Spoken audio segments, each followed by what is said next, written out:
শুধুমাত্র স্ক্রিনশট দিয়ে যে কোনো লেখা কপি করবেন কিভাবে। আমি জানি এটা অনেকেই জানে, তারপরও যারা জানে না তাদের জন্য এই ভিডিওটি। মনে করেন এখন জেমিনাই প্রম্পটগুলো অনেক বেশি ভাইরাল হচ্ছে, কোনো এক ভিডিওতে আপনারা একটা প্রম্পট বা লেখা দেখেছেন, ওইটা আপনাদের লাগবে। তাহলে কি করতে পারেন? শুধু স্ক্রিনশট দিয়েই খুব সহজে আপনারা কিন্তু লেখা কপি করতে পারেন।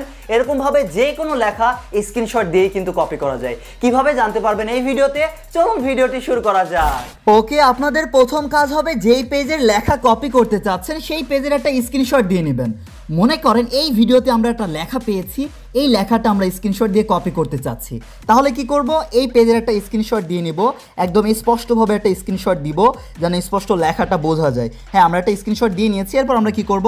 একদম ব্যাক করে কেটে দিচ্ছি। এরপর আপনাদের কাজ হবে গুগল অ্যাপের সাহায্য নিতে হবে। এই গুগল অ্যাপটা কিন্তু সবার মোবাইলেই আছে।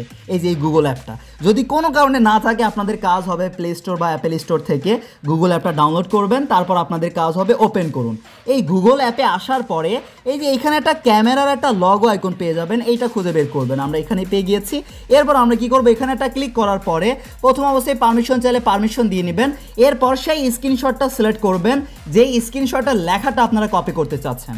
এরপর আপনারা কিন্তু ইচ্ছা মতো জুম করতে পারেন, এমনকি পছন্দ মতো লেখাটা কপি করতে পারেন।